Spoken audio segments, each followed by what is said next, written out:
네, 오늘 함께 나눌 하나님의 말씀은 열왕기상 18장 36절에서 40절까지의 말씀입니다. 구약성경 열왕기상 18장 36절에서 40절까지의 말씀입니다. 제가 가진 성경책은 구약성경 548페이지 어간에 있습니다.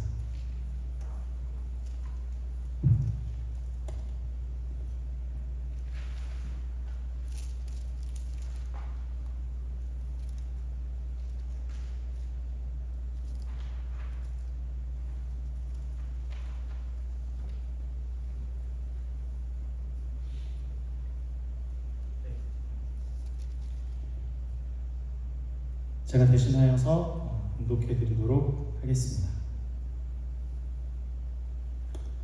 저녁 소재 드릴 때에 이르러 선지자 엘리야가 나아가서 말하되 아브라함과 이삭과 이스라엘의 하나님 여호와여, 주께서 이스라엘 중에서 하나님이신 것과 내가 주의 종인 것과 내가 주의 말씀대로 이 모든 일을 행하는 것을 오늘 알게 하옵소서. 여호와여, 내게 응답하옵소서. 내게 응답하옵소서.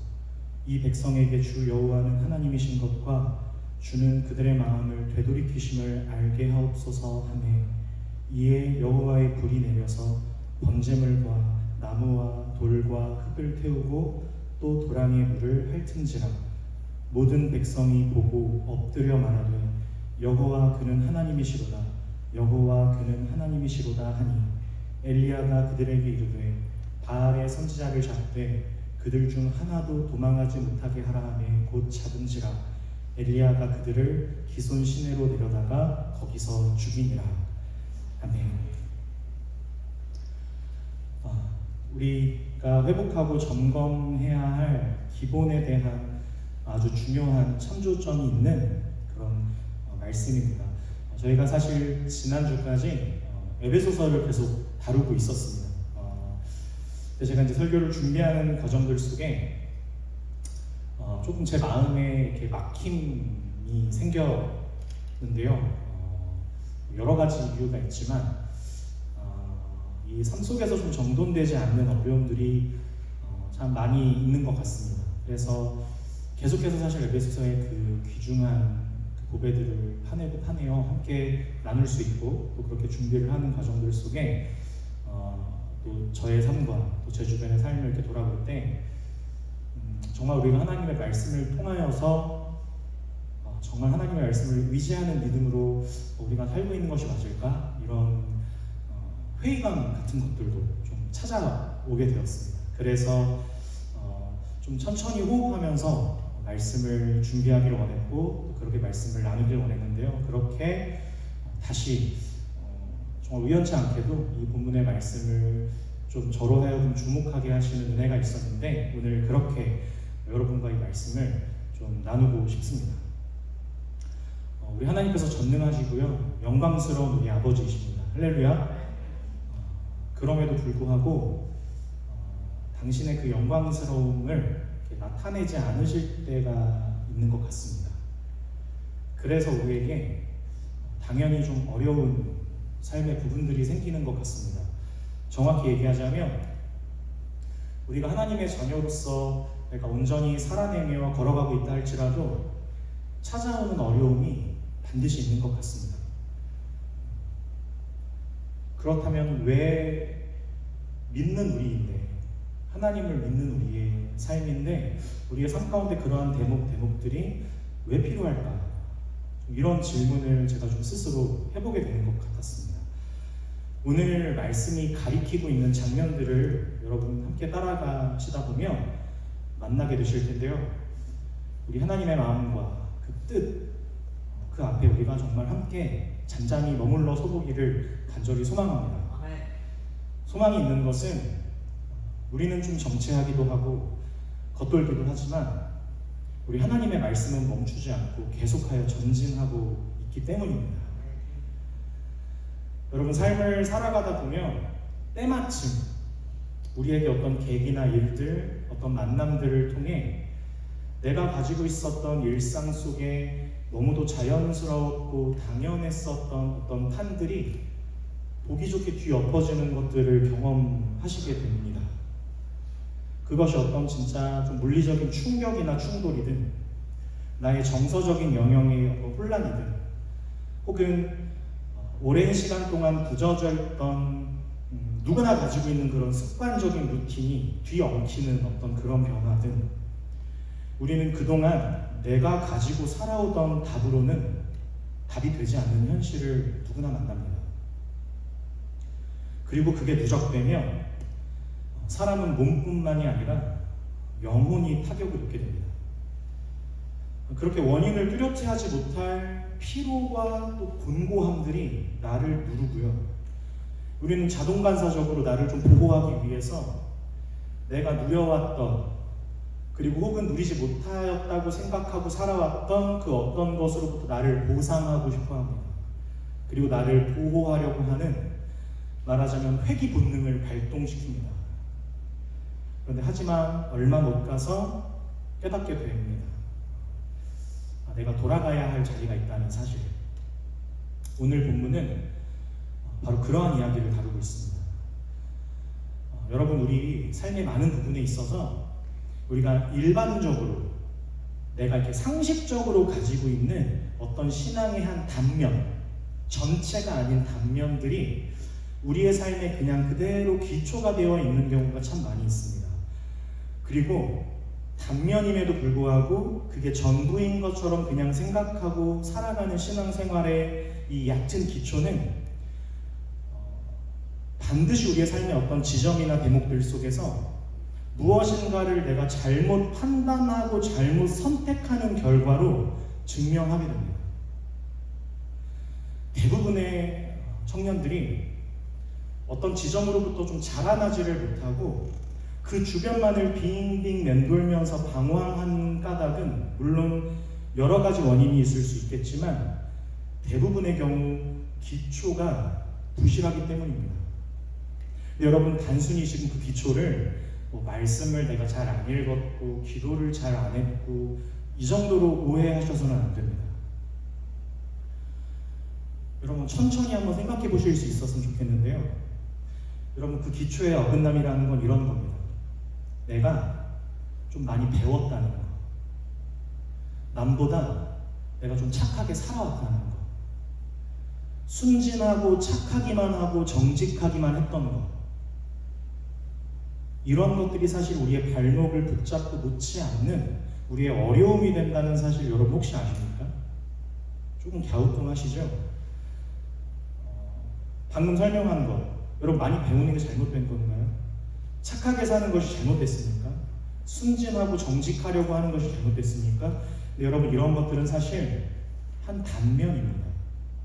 신앙으로 드러날 수 있는 한 단면인데 이걸 전부인 것처럼 여기면서 버티기만 하는 우리, 그런 우리를 하나님께서 주시는 말씀 가운데 깨트리며 그 말씀을 통해 나의 삶을 비추어 통과해가는 과정은 사실 굉장히 어렵습니다.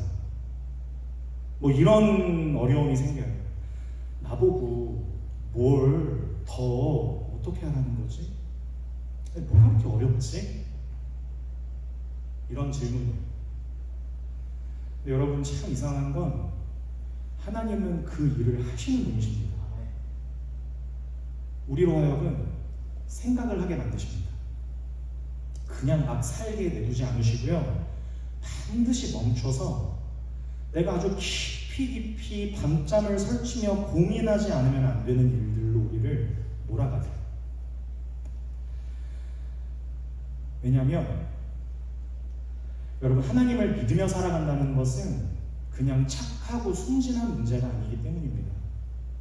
정직하고 올바른 문제도 아닙니다. 그런 것만이 아닙니다. 내 자신의 경건만을 지키면서 막 의로운 싸움을 외롭게 혼자만 하는 그런 것도 아니기 때문입니다. 어떤 경우에는. 근데 만약에 그런 컨셉만을 유지하면서 내가 막 신앙을 지켜보려고 애를 쓴다면 물론 그것도 귀하지만요, 그런 사람이 하나님 앞에 꺼내놓을 수 있는 어떤 진정성 있는 기도는 사실 다 이런 겁니다. 내 억울함을 하나님 앞에 쏟아놓는 기도밖에 그 사람은 할 게 없을 거예요. 왜요? 나는 정말 버텼으니까요. 여기서 아멘 하면 안 돼요. 고민을 해야 된다는 거예요. 잘 들어봐요. 여러분, 오늘 본문에서 신앙이란 하나님 앞에 억울함을 그냥 쏟아내는 싸움만이 아니라는 것을 우리에게 분명하게 가르칩니다. 여러분, 이스라엘이 하나님을 버리고 너무나도 당연하게 저들의 필요와 저들의 위로를 기초로 한 저들의 우상을 섬기고 살아가게 되었습니다. 왜 그랬을까요? 제이야, 왜 그랬을까요?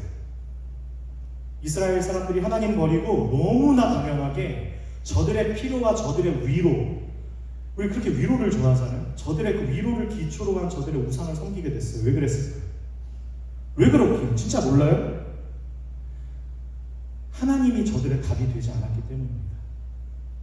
교회를 오래 다녔는데 하나님이 내 인생의 답이 되지 않기 시작했기 때문에 그래요. 여러분, 지금 어떤 자리를 계속 지키는 게 쉬우세요? 아니면 내려놓는 게 쉬울 것 같으세요? 네, 아주 정직해요.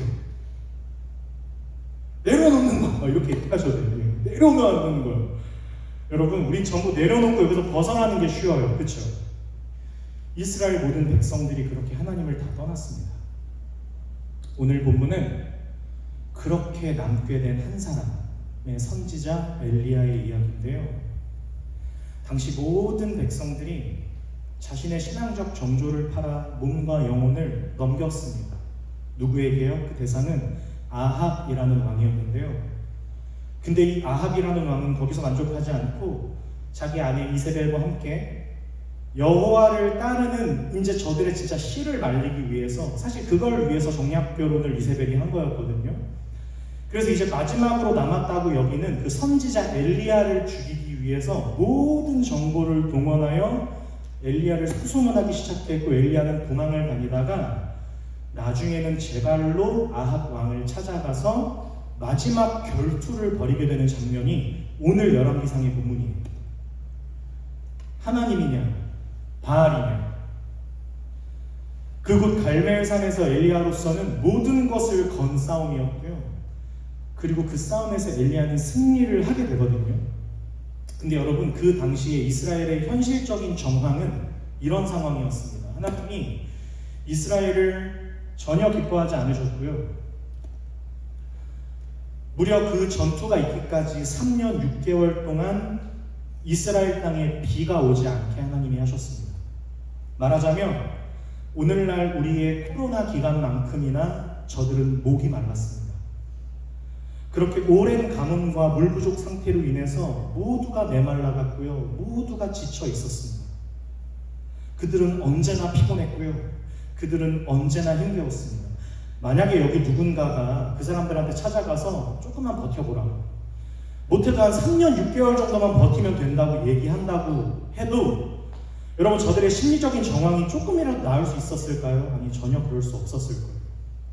그렇게 모두가 피폐하여 지쳐있는 현실 한복판에서 엘리야 자신을 향한 이 아합 왕의 마지막 추격을 마주하고 있는 엘리야, 그 엘리야가 이제 갈멜산에 서게 되는데요. 그는 여전히 하나님의 편에 서서 버티고 있어요. 여러분, 여기서 우리가 한번 꼭 생각해 봐야 될 사실이 있는데요. 여러분, 엘리야가 그렇게 하나님 편에 선 까닭 때문에 여러분, 아합 왕의 살기를 피해 도망 다녀야 했다는 사실을 여러분 먼저 꼭 기억하십시오. 하나님 편에 서기 위한 그 싸움, 그것 때문에 지금 그 피폐하고 힘든 모든 과정들 속에 그 나라의 최고의 권력 통치자의 야욕과 살기를 피해서 도망다니는 그런 삶을 지금 살아가고 있다는 사실을 여러분 먼저 꼭 기억해 주시면 좋겠습니다. 여러분, 얼마나 힘들었을까요? 여러분, 누가 알아줄까요? 그 와중에 이스라엘에는 지금 3년 6개월 동안 비가 안 내려요. 그 고독한 피난길에 목 한 번이나 제대로 축일 여유가 있었을까요? 그러면 언제까지 도대체 그러한 자신의 현실을 감당해낼 수 있을 거라고 엘리야가 기대하고 생각할 수 있었을까요? 그렇게 하나님은 결국 엘리야로 싸움을 하게 하셨고 그에게 승리로 찾아오셨습니다. 그리고 그 승리의 결과가 얼마나 대단했냐면 바알의 선지자, 아사라의 선지자 850명을 전부 잡아서 죽였고요. 그 심판에 이스라엘 백성들이 함께 했습니다. 그리고 7번을 기도하여 3년 6개월 동안 그 근원이 마른 듯했던 하늘에 비가 내리게 했습니다. 뿐만 아니라 여러분 나중에 보시면 되게 진짜 좀 이상한 장면이 나오거든요. 이 빗속을 엘리야가 하나님의 신에 감동해서 아합의 이 마차 앞을 인간의 두 발로 뛰어서 넘어서는 초인적인 그런 힘을 막 발휘하는 장면도 여러분 나와요. 되게 재밌어요. 여러분 엘리야는 하나님의 승리를 이렇게 경험합니다. 여호와 하나님만이 살아계신 유일한 하나님이심을 드러내 보이기까지 하는 그런 삶을 삽니다. 그렇게 모든 우상을 깨뜨리고 도리어 그 추종자들의 씨를 모조리 말려버리고요. 이스라엘 모든 백성들이 단번에 자기 편으로 돌아오는 일들을 이 엘리야가 경험을 합니다. 이제 아합은 할 말이 없어요. 지 두 눈으로 근원이 말라있는 것 같은 하늘로부터 비가 내리는 것도 봤고요. 그 사이를 육신을 가진 인간으로 자기의 마차보다 더 빠른 걸음으로 뛰어가는 그 한복판을 이스라엘 한복판을 향해 뛰어갔던 엘리야를 이 아합이 살아서 두 눈으로 봐요. 여러분 이쯤 되면 이제 이 이야기의 결론이 좀 매듭지어질 만하지 않나요? 그렇지 않습니까? 그런데 이야기는 그렇게 끝나지 않습니다. 우리 열왕기상 19장 1절 2절 말씀을 한번 찾아주시면 감사하겠습니다. 열왕기상 19장 1절 2절 말씀 우리 함께 큰 목소리를 읽어보겠습니다. 시작. 아합이 엘리야가 행한 모든 일과 그가 어떻게 모든 선지자를 칼로 죽였는지를 이세벨에게 말하니 이세벨이 사신을 엘리야에게 보내어 이르되 내가 내일 이맘때에는 반드시 내 생명을 저 사람들 중 한 사람의 생명과 같게 하리라. 그렇게 하지 아니하면 신들이 내게 벌 위에 벌을 내림이 마땅하니라 한지라. 아멘. 여러분 뭐예요? 지금 이 모든 결론을 보고도 듣고도 이세벨은 여전히 살아있고 도망가지 않았을 뿐만 아니라 더욱 살기와 기세가 등등해 있어요. 진짜 독한 여자죠. 여러분 이 일로 말미암아 엘리야가 완전히 바닥을 쳐요. 3절 4절 함께 읽겠습니다. 시작. 그가 이 형편을 보고 일어나 자기의 생명을 위해 도망하여 유다에 속한 브엘세바에 이르러 자기의 사환을 그곳에 머물게 하고 자기 자신은 광야로 들어가 하룻길쯤 가서 한 로뎀 나무의 아래 앉아서 자기가 죽기를 원하여 이르되 여호와여 넉넉하오니 원하여 이르되 지금 내 생명을 거두시옵소서. 나는 내 조상들보다 낫지 못하니이다 하고. 아멘.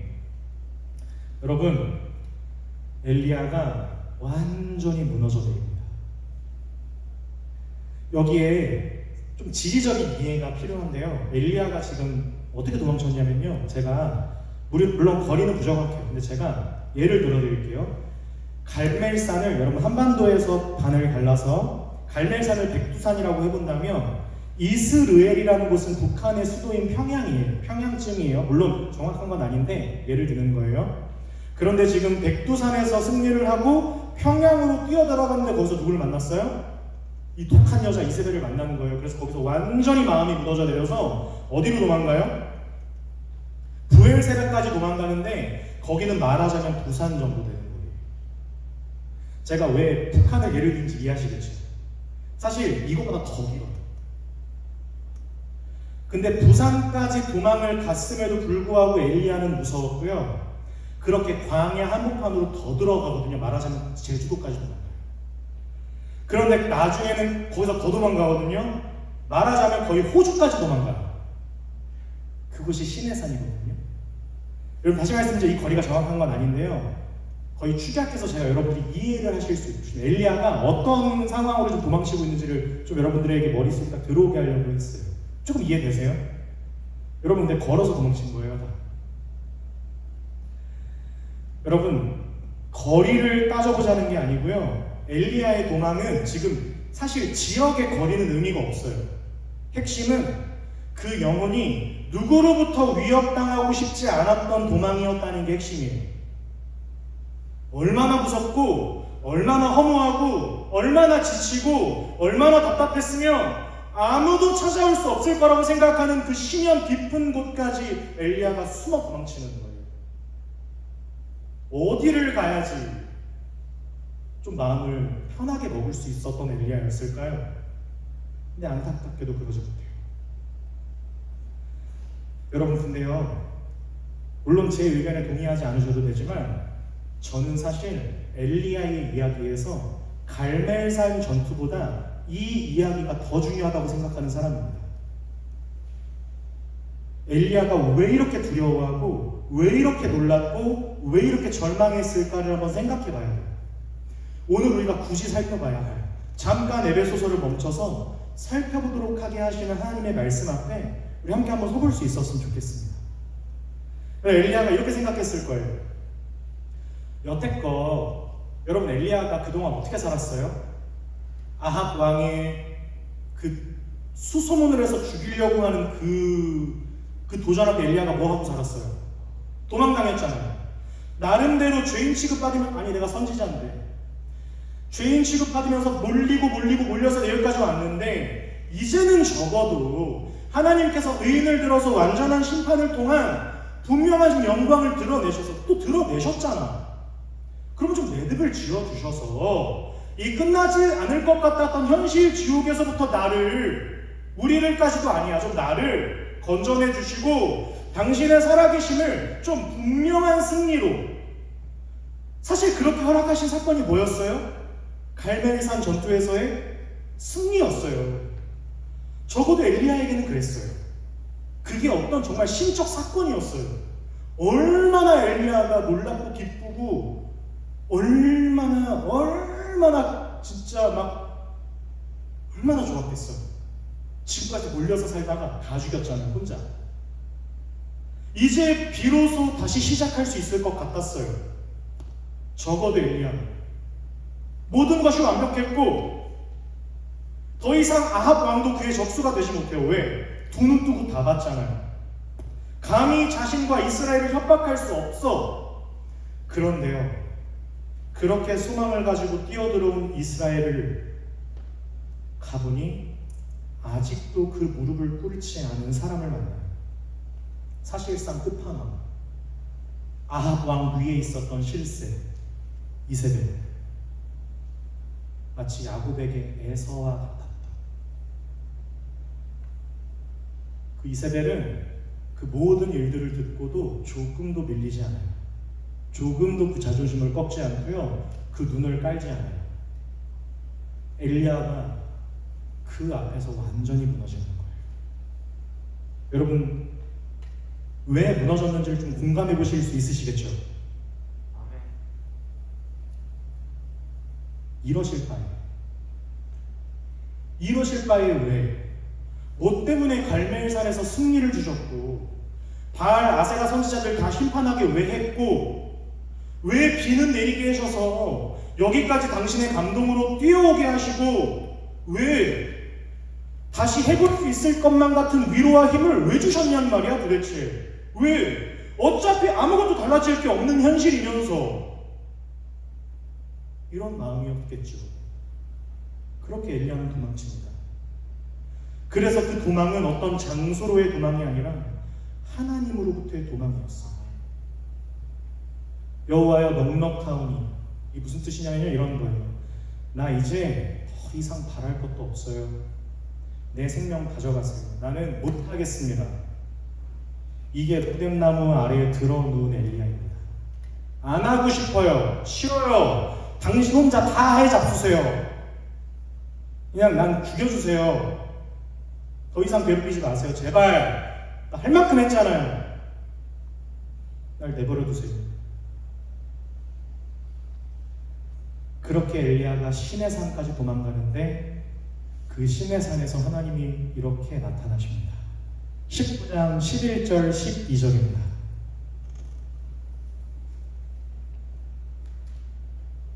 일주일에 한 번씩 안 들으면 서운하죠. 우리 권준이가 19장 11절 12절을 큰 소리로 읽어주시면 감사하겠습니다.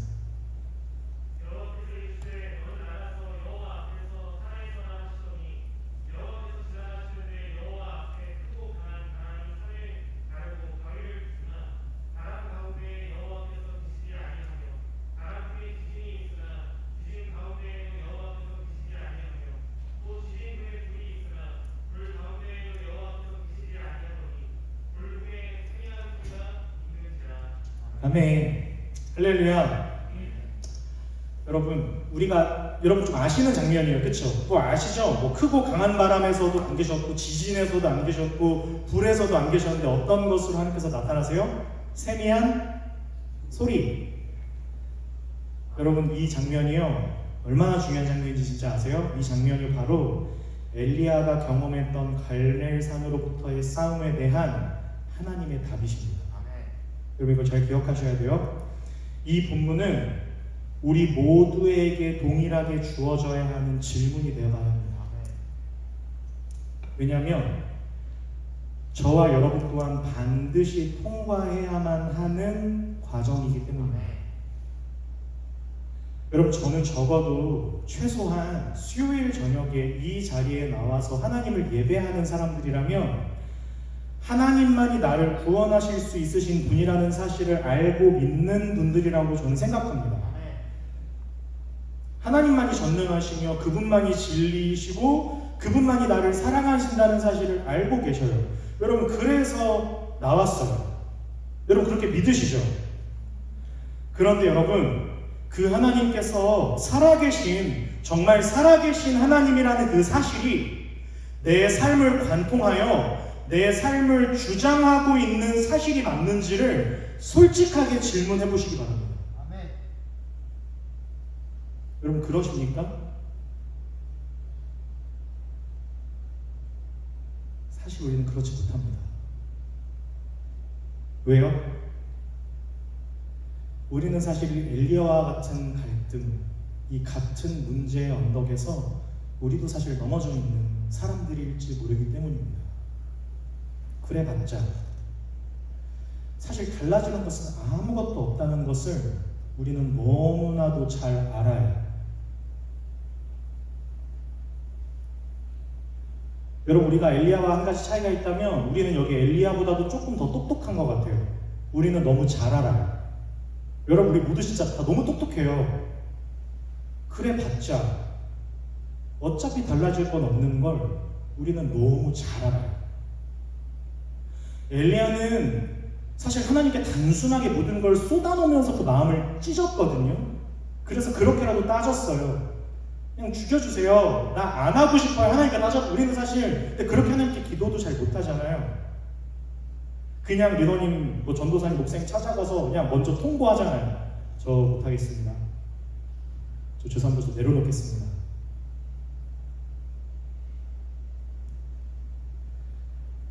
그렇게 오늘날 저를 포함한 우리 많은 예배자들이 이중생활을 하기 시작합니다. 세상에서 내가 직접 확인하고 확보해야 하는 것에는 나름대로 애를 쓰기 시작해요. 왜요? 뭘 외워요? 살아야 하니까요. 머리를 조아려야 할, 내가 굽신거려야 할, 내 부모에게도 그래 본 적이 없는 내가 머리를 조아려야 할 현실을 만나요. 뭐 어떡해요? 거기서 살려면 그래야 돼요. 그렇지 않아요? 내 부모에게도 그렇게 순종해 본 적 없는데 내가 굽신거려야 할 현실을 만나요. 그리고 그렇게 우리는 해요. 왜요? 살아야 하니까요. 아멘. 잠깐 이제 아멘 그만해도 돼요. 잘 들어봐. 그 마음을 알아요. 하나님께서. 그렇게 내가 섬기고 모셔야 할 번지수를 찾아서 우리 현실 앞에 서 있는 수많은 바알과 아세라를 경외하며 그 앞에 내 삶을 들이며 서 있는 이스라엘, 그리고 나사렛 우리들 아닙니까? 여러분 하나님 앞에서 해결해야 할 문제가 반드시 있습니다. 여러분 하나님 앞에 반드시 가지고 나와야 하는 문제들이 있습니다. 그런데 우리는 너무나 잘 알아요. 그게 너무 의미가 없다는 걸 너무 잘 알아요. 그렇게 하나님께 맡기고 의탁하며 살아가기를 스스로 거절해버린 우리가 만든 우리의 지혜의 결과가 무엇을 만들어냈습니까? 여러분, 우리가 무엇에 붙잡혀 살아가게 되었습니까? 여러분, 그것이 바알과 아세라입니다. 사실 정말 헛된 것 아닙니까? 적어도 이스라엘 백성들이 모를 리는 없잖아요. 그 바알과 아세라가 거짓이라는 걸 모를 리는 없어요. 알았을 것 아닙니까? 그런데도 그 앞에 머리를 숙이고 삽니다. 교회 앞에서는 내 모든 걸 동원해서 반항하는데 세상 앞에서는 내 모든 걸 내어놓고 머리를 숙여요. 교회 어른에게는 인사 한 번도 제대로 하지 못하는데 내 이익과 나의 커리어에 중요한 사람이면 마음을 주고 싶지 않은 대상임에도 우리는 존대합니다. 여러분, 이게 얼마나 슬픈 일입니까? 그렇게 사실 헛된 걸 알지만, 진정 아무 의미가 없는 것도 알지만, 그저 내 간절한 기대와 내 상식적인 소망이 만들어내는 것은 우리에게 아무런 음성을 주지 않는 죽은 신, 우상일 뿐입니다. 여러분, 근데 이게 정말 소름 끼치는 사실인데요. 그래서 하나님께서 엘리야에게 세미한 음성으로 찾아오시는 거예요.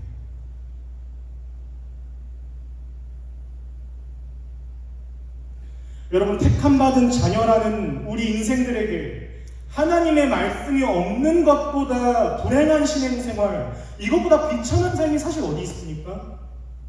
그런데도 우리는 어떤 태도를 일관하고 있죠? 아니, 하나님이 도대체 언제 나를 돌아봐 주시지? 내가 나름대로 정말 열심히 했는데, 내가 사역을 위해서라면 버스를 타고 기차를 타고 내가 그 예배 한번 섬기기 위해서 얼마나 많은 것들을 그동안 포기하고 감당했는데, 그런데 도대체 오늘 이 삶이 뭐야? 언제까지 이놈의 두려움과 이 해결되지 않는 답답한 것들과 불안함은 왜 내 몫이어야 하지? 내가 도대체 뭘 그렇게 부족했고 내가 뭘 그렇게 잘못했지? 왜 하나님은 당신의 귀한 사람들, 복음 전하기 위해서 전 인생을 당신께 바쳐 선교사로 헌신케 하셔놓고는 그 자식들을 고향 땅도 아닌 여기 낯선 조선이라는 타지에 묻게 하시는 일들을 벌이십니까? 아니, 대대손손 먹을 것 입을 것 걱정 없이 하나님의 사람들이 얼마나 형통한 인생으로 복된 삶을 살아갈 수 있는지를 하다못해 나는 아니어도 그런 선교사님들, 그런 목사님들 살면은 감무셔야 하는 게 맞지 않나요? 아니, 하나님의 뜻을 이루기 위한 삶인데 그걸 당신이 더 잘 아신다면 건강을 주셔도 부족할 판에 왜 자녀를 먼저 데려가냔 말이에요. 그래서 우리는 똑똑해지기로 했어요. 그런 건 우리가 원했던 삶이 아니에요. 내가 그러려고 하나님 믿지 않았어요. 내가 하나님 믿으면서 잘 해볼 수 있을 것 같아요. 나는 잘하는 게 많으니까. 인생을 살려면 정신 똑바로 차리고 살아야 되잖아요. 그렇죠?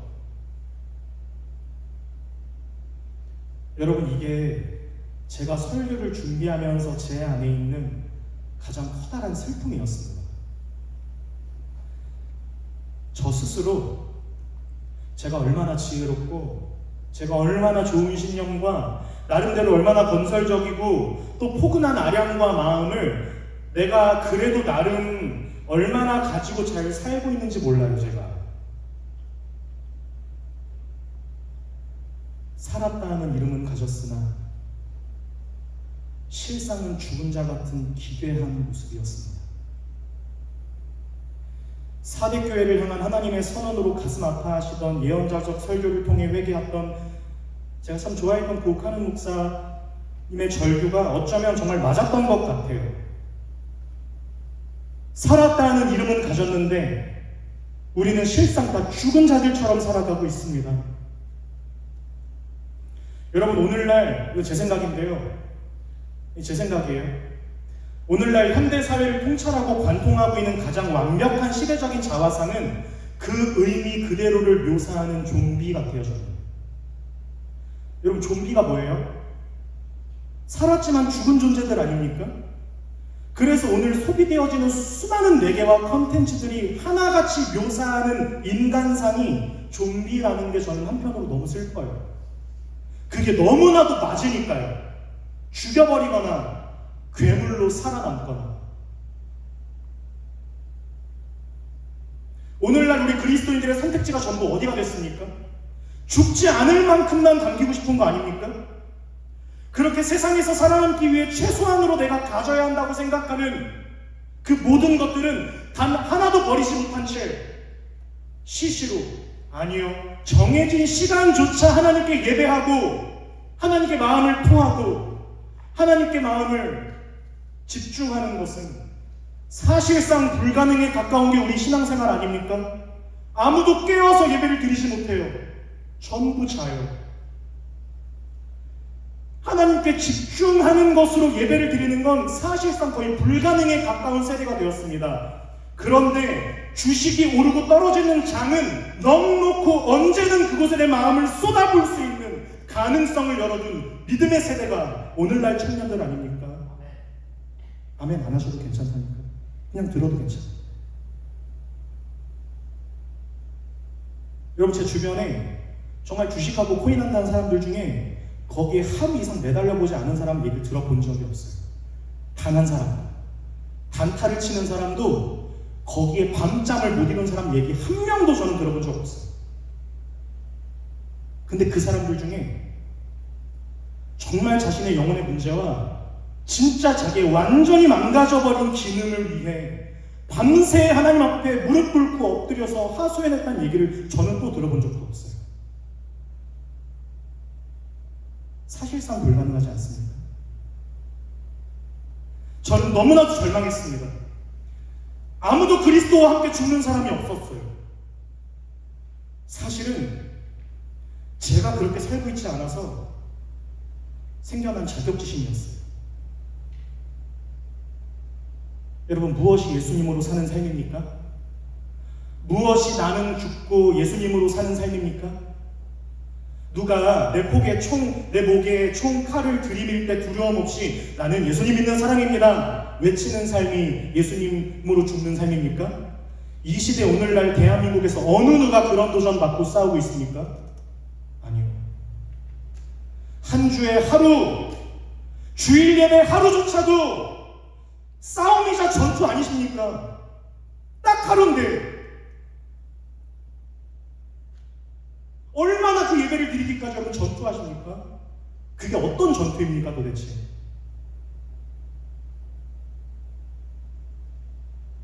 여러분, 무엇이 자기를 부인하고 자기 십자가를 지고 예수님을 따르는 삶일까요? 우리같이 평범한 사람들에게는 합당하지 못한 부르심일까요? 그렇지 않다는 것이 오늘 본문입니다. 여러분, 예수님을 따르는 삶이란 오늘 하루를 하나님께 바칠 것이냐 말 것이냐의 싸움입니다. 오늘 하루를 하나님께 바칠 것이냐 말 것이냐의 싸움이 예수님을 따르는 삶입니다. 그래서 저는 진심으로 나사렛 대학교, 특별히 여기서 함께 예배하는 여러분 모두를 존경합니다. 여러분이야말로 그리스도와 함께 죽고 그리스도와 함께 사는 예배자들이십니다. 저는 학교 다닐 때 예배와 체크에 아무런 관심이 없었던 사람이에요. 앞에서 별 대단치도 않은 실력들로 뭘 또 저렇게 진지하게 하는 모습들을 굉장히 우습게 여기던 전 사람이었어요. 저는 사실 여러분 한 분 한 분의 삶이 여기 갈멜산 위에 서 있는 엘리야와 같다고 생각합니다. 도무지 칭찬하고 격려해도 부족해요. 그래서 여러분께 도전하고 싶습니다. 우리가 함께 자각해야 할 사실이 하나 있습니다. 우리는 아직 여물지 않았습니다. 물리적인 나이가 전부는 아니어야 하겠습니다. 그러나 우리는 아직 어리고 철이 없습니다. 우리가 가봐야 할 길이 아직 멉니다. 우리는 자라야 합니다. 우리는 성숙해져야 합니다. 이 사회와 역사와 시대 앞에 분명 우리의 몫을 해야 합니다. 여러분, 무슨 거창한 거대 담론을 다루며 얘기하고자 하는 게 아니에요. 뭐 고지론을 얘기하고 싶은 게 아니에요. 다 성공해서 다 위정자가 되어서 총리가 된 요셉처럼 영향력을 펼치라, 저는 그런 얘기를 절대 하고 싶지 않은 사람입니다. 저는 고지론은 틀렸다고 생각하거든요. 그러나 자신에게 맡겨진 시대적 역할을 우리는 해야 합니다. 그 역할이 무엇입니까? 오늘날 저와 여러분들에게 맡겨진 시대적 역할이 뭡니까? 하나님의 사람으로 사는 것 아닙니까? 오늘날 얼마나 많은 가정이 붕괴되고 해체되고 있습니까?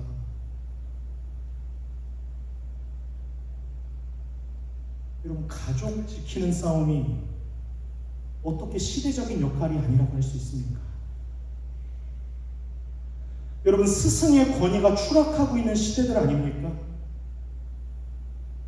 교역자의 아름다운 존중이 사라지고 있는 세대가 아닙니까? 아무도 학교 체플을 경건히 드리려고 하지 않는 세대가 아닙니까? 체플팀들도 고민하셔야 돼요. 이 회중들과 소통해야 하지만 아무리 조직과 시스템에 속한 시간이라 할지라도 우리의 믿음이 부끄러움이 되지는 않아야 하지 않겠습니까? 이들을 즐겁게 할 필요 없어요. 괜찮아요. 하나님 앞에 진심으로 예배하는 자들의 기쁨은 저는 흘러갈 수밖에 없다고 믿는 사람입니다. 물론 바보같이 아무런 센스 없이 하는 말이 아니지만 이 시대 어느 누가 경건히 하나님 앞에 예배하는 세대가 되었습니다. 이 나세렛대학교의 예배자들, 정말 거룩한 하나님 앞에 서서 저들을 위해 중보하며 자기의 삶을 깨트리고 있는 예배팀과 예배자들이 얼마나 될까요?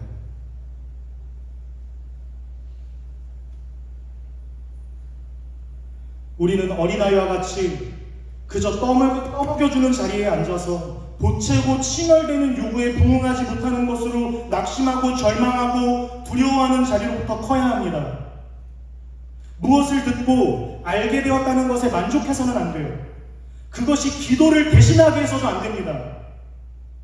내가 발견한 방향이 나의 길이 되게 하기 위해서 습관을 쫓아 내 걸음이 그곳에 담기도록 때로는 나를 쳐서 묶어두어야 합니다. 그 모든 것이 나의 만족과 유익을 따르는 또 하나의 종교적인 열심이 되지 않도록 우리 하나님의 말씀을 깊이 상고해야 합니다. 여러분, 미움받을 일 없이 아무런 고민도 없고 어려움도 없이 평온하고 평탄한 일상을 살아가는 것을 너무 동경하고 기뻐하지 마십시오. 너무 똑똑하고 너무 상식이 있다는 것이 우리에게 때론 독이 되기도 합니다. 그런 것이 진정한 의인은 아니기 때문입니다. 여러분, 속지 마십시오. 젠틀한 사람에게 속지 마십시오. 하나님 없는 것은 다 거짓됩니다. 속지 마십시오. 하나님은 타협하지 않으십니다. 우리는 얼마든지 속을 수 있고 속일 수 있습니다. 신앙이 아닌 것을 가지고 신앙인 것처럼 연기할 수도 있습니다. 여러분, 그래서 조금 거칠어도 괜찮습니다. 조금 미련해도 좋습니다. 실수를 하는 것은 괜찮습니다. 그러나 질문이 없는 것은 잘못된 것입니다. 스스로 가지고 있는 답으로 자꾸 그 자리를 맴돌며 그 자리로만 돌아가려고 하는 것은 잘못된 것입니다. 여러분, 질문해 보십시오. 내가 제대로 잘 알고 있어서 질문하지 않는 것인지, 아니면 아는 것이 아무것도 없어서 사람 좋은 웃음으로 때우고 있는 것인지. 아니어야 합니다. 여러분, 오늘 본문 이 엘리야가 어떤 꼴을 하며 있는지 여러분 보세요. 여러분, 엘리야가 하나님의 뜻 앞에서 그 하나님의 뜻 앞에 굴복하기 위해 무슨 대단한 지금 걸음 걷고 있습니까? 도망치는 것밖에 더 해요. 근데 그 자리로부터도 하나님께 구해요. 신앙인은 처절하게 살아야 하고 고단하게 살아야 하고 어려워야만 한다는 게 아니고요. 여러분, 우리가 제대로 가고 있다면 어느 누구도 예외 없이 모든 현실에서 마주할 수밖에 없는 질문과 괴로움으로 하나님 앞에 설 수밖에 없다는 것입니다. 성경은 우리와 말놀이하지 않습니다. 우리의 고민을 우습게 여기지도 않습니다. 우리가 진짜 대화할 수 있는 자리는 이 말씀이 유일합니다. 말씀만이 우리를 덮습니다. 말씀만이 우리를 이해합니다. 말씀만이 그 자리에 우리와 함께 서주십니다. 우리는 지진을, 불을, 강한 바람을 원하지만 오늘도 살아계신 하나님은 저 죽은 우상, 아무것도 반응할 수 없고 소통할 수 없는 죽은 신이 아니라 살아계신 우리의 하나님이시라는 사실을 세미한 음성으로 말씀하시는 아버지이십니다.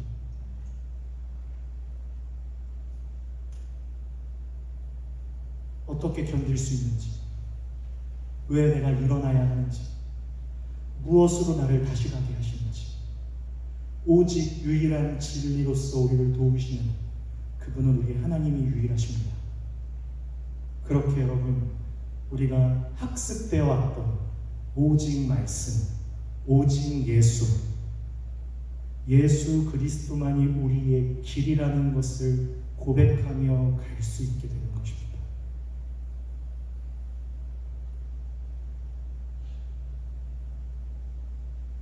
여러분, 다윗은요, 그 현실을 하나님의 뜻 앞에 드리기 위해서 상대방에게 함부로 칼을 던지지 않았어요. 여러분, 오히려 다윗이 뭘 하죠? 다윗이 어떻게 하죠? 미친 척을 해요. 여러분, 이런 거 생각해 보셨어요? 누군가를 죽이지 않기 위해서 미친 척을 해요. 다윗이 어떻게 하죠? 수염에 침을 질질 흘리면서 미친 연기를 해요. 왜? 그냥 지나가게 하려고. 이런 모멸감을 가지고 그 순간을 지나보냅니다. 왜요 도대체? 하나님의 뜻 앞에 자신의 거룩을 지킨다는 건 여러분 무슨 앞에 서가지고 인도하고 막 멋있게 차려입고 이쁘게 해가지고 굉장히 경건의 모양이 있는 것 같은 싸움만이 아닙니다. 욥은요, 욥이 뭘 잘못했죠? 욥 뭐 잘못한 거 있었어요? 근데 욥은 처절히 빠지고 처절히 질문하고 반드시 보아야만 했던 자리로 나아갑니다. 그리고 여기 엘리야, 하나님의 부르심에 담겨 반드시 훈련되어야만 했던 대목과 지정이 엘리야에게 있었습니다. 하나님이 타협하지 않고 엘리야를 붙잡습니다. 그럼 저와 여러분, 무슨 할 말이 더 있습니까? 까라면 까 이게 아니고요, 그 자리로부터 우리를 건져내시는 우리 하나님을 만나고 믿어야 합니다. 우리 그 하나님을 만나야 합니다. 그것이 아니면 이것이 다 무슨 소용입니까? 하나님이 아니시라면. 그리고 그렇게 하나님 앞에 섰던 사람들 중 어느 누구도 스스로 납득할 수 없는 생애로 부름받았지만 결국 하나님 앞에 엎드려 우리가 그토록 어리석게 여기는 기도의 사람으로 하나님의 편에 섭니다. 노아, 아브라함, 욥, 요셉, 야곱, 엘리야, 한나, 다윗, 수가성의 여인, 삭개오, 귀신 들린 딸의 어머니, 귀신 들린 아들의 아버지, 그리고 우리 구주 그리스도 예수님.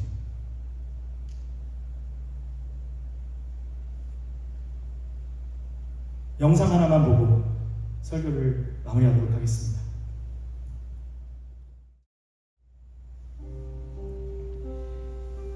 내 아버지여, 만일 할만하시거든 이 잔을 내게서 지나가게 하옵소서.